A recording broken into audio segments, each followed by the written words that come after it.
"We're using your mother-in-law's savings for this trip," Carol announced, her tone oddly casual. "It'll eventually become Tyler's inheritance anyway, so it's fine, right?" she added, as if to justify their actions. My brother and his wife had rushed over immediately after my mother passed away, not to offer condolences, but to seize her bank book and withdraw her savings before I could even submit her death certificate to the government office. "You used Mom's money, huh?" I managed to ask, trying to suppress my anger. Carol's response was shockingly nonchalant. "Yeah, we spent about $10,000 on the trip. Oh." The audacity of my brother and his wife, conspiring to use my mother's money without permission, made me furious for a moment. But then I remembered something. These people didn't know. I couldn't help but laugh. "My condolences," I said, barely holding back my laughter. Carol looked puzzled by my sudden outburst. "What's wrong with you? Did the shock of us using the money make you go crazy?" Of course, I wasn't going crazy. I just couldn't help but laugh when I imagined the surprised faces of my brother and his wife when they found out the truth and faced their miserable fate. Their carefree days were probably numbered. I am Samantha, a very ordinary office worker raised by kind parents. My parents were always good-natured, constantly thinking about what they could do for others. Their kindness sometimes led them to being deceived or burdened with unfair responsibilities, but I admired them nonetheless.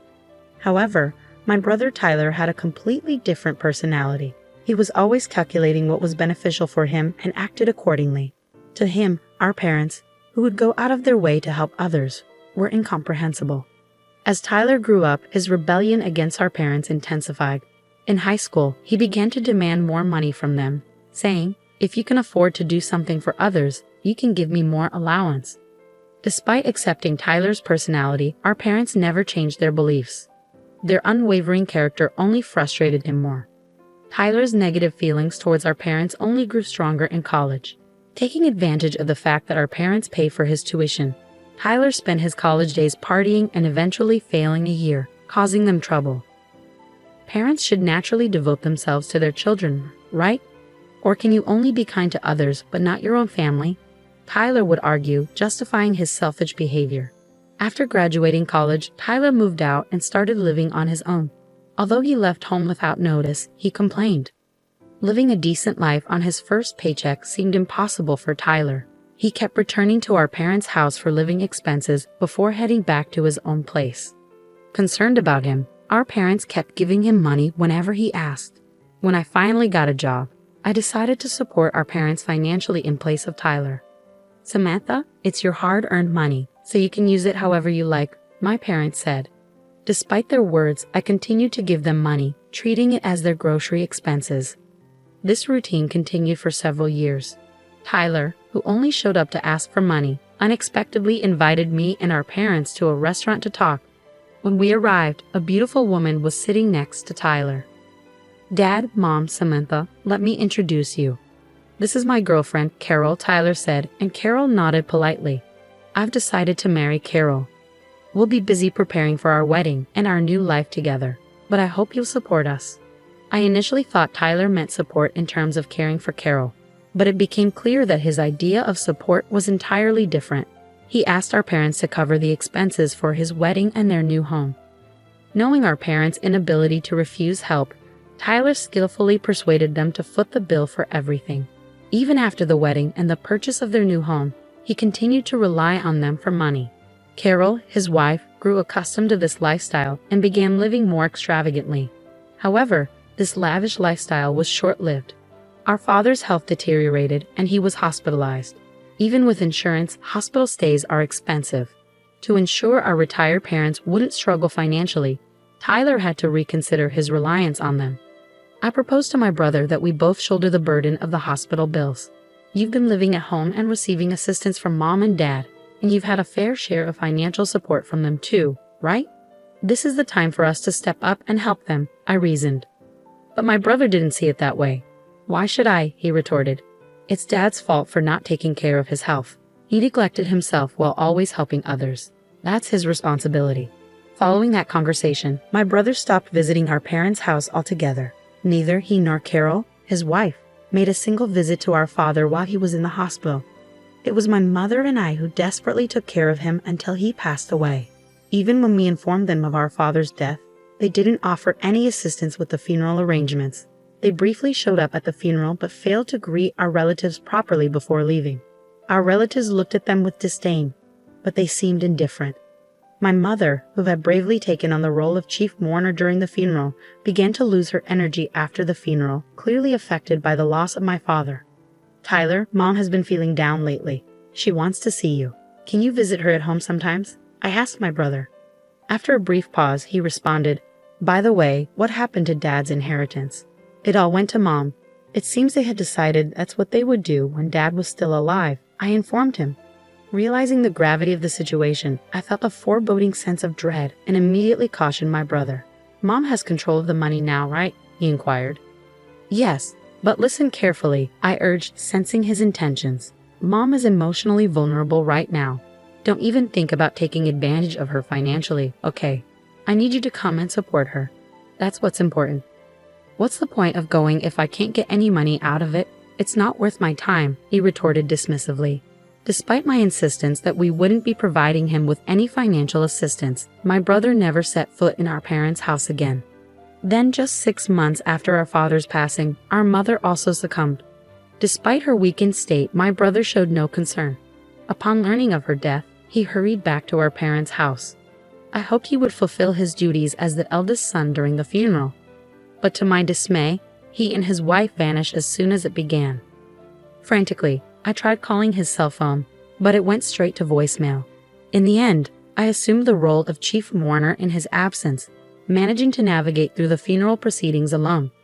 Several days later, I finally managed to get in touch with my brother. Samantha, this is Carol, came the voice on the other end. Where's Tyler? I asked anxiously. He's busy with boarding procedures and can't come to the phone. Carol replied casually. Boarding procedures? Where are you? We're at JFK Airport. We're leaving the United States in a few hours. Lol. My heart sank as I processed the revelation. You're leaving the United States and going abroad. Yes, we're going on an international trip, Carol confirmed, devoid of any hint of remorse or regret.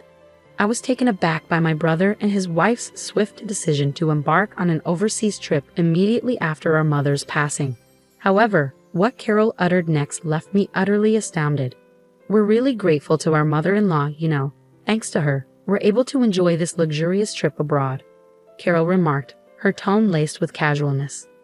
Puzzled, I questioned, What do you mean by that? We used our mother-in-law's savings for this trip. After all, it was going to be Tyler's inheritance anyway, so why not use Mom's savings? Carol explained nonchalantly. How did you manage to get that money? I inquired, my anger simmering beneath the surface. We borrowed her bank book and seal when we visited her house.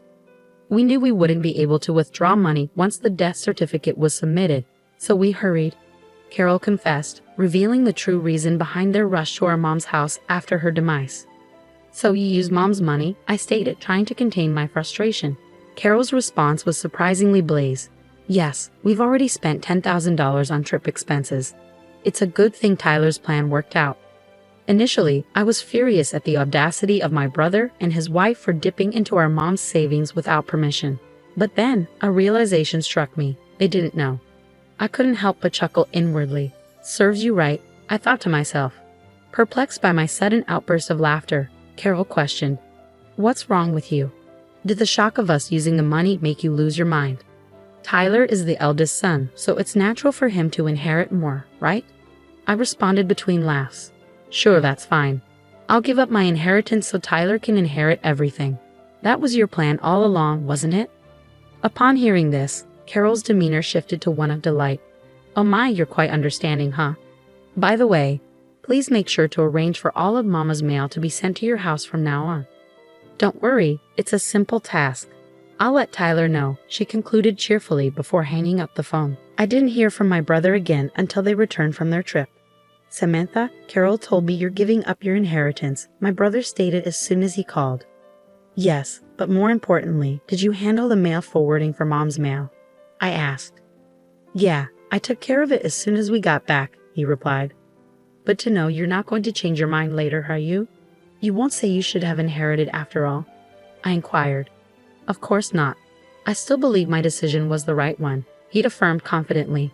Well, it's only right that I, the eldest son, inherit everything, he added with a chuckle before ending the call. However, a few weeks later, he called again, sounding panicked. "There's a collection notice addressed to Mom in her mail." "What's this about?" he asked anxiously. "Oh, is it from the bank?" I speculated. Our parents always wanted to help people in need and would accept any requests, including financial ones. As we delved into the matter, it became apparent that our parents had accumulated substantial debt.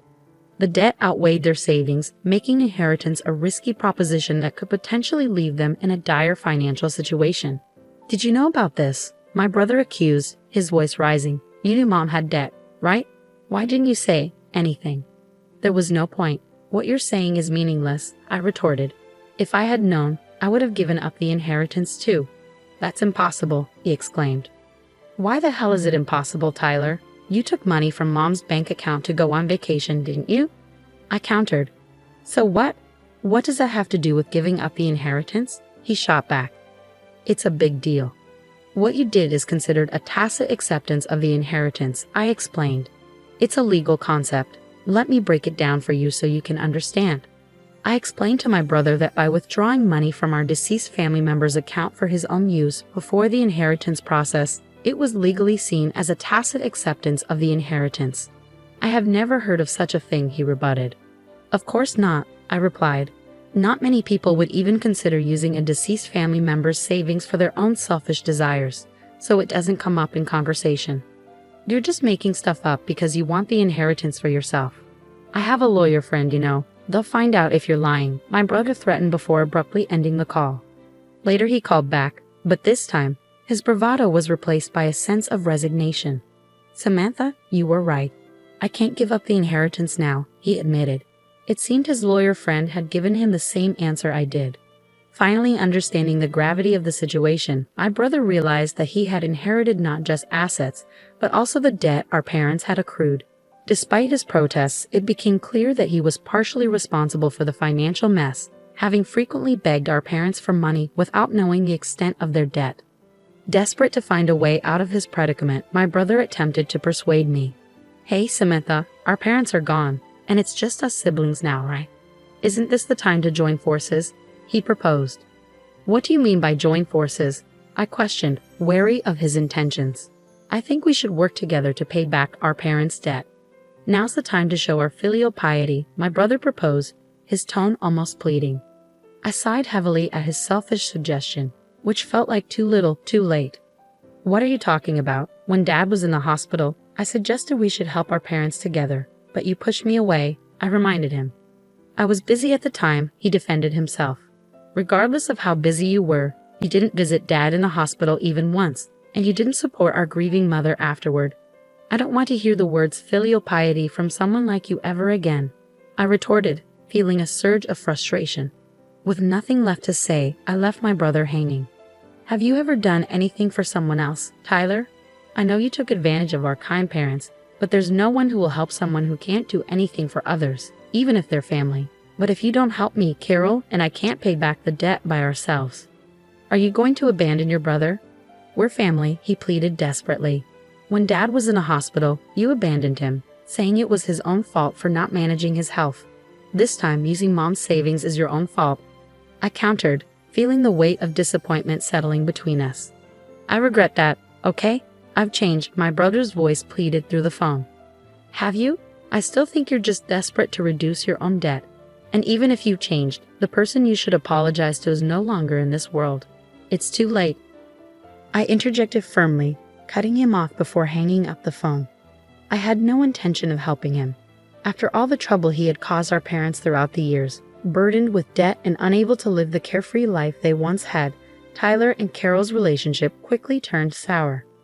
However, living separately would only incur more expenses. Unable to afford even the moving expenses, they had no choice but to continue their married life together, bickering all the while. At first, they tried to save money and pay off the debt little by little from their salaries, but it didn't last long. Neither Tyler nor Carol could forget their luxurious lifestyle, and they would secretly spend money behind each other's backs, causing their debt to never decrease.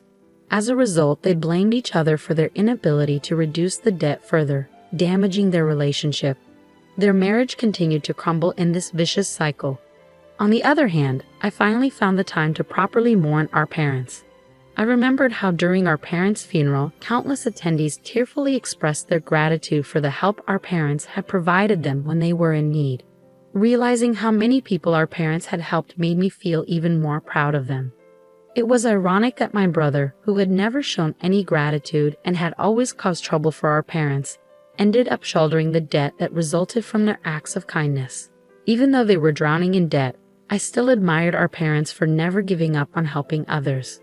With these thoughts in mind, I continued to pay my respects to our parents at the family altar every day.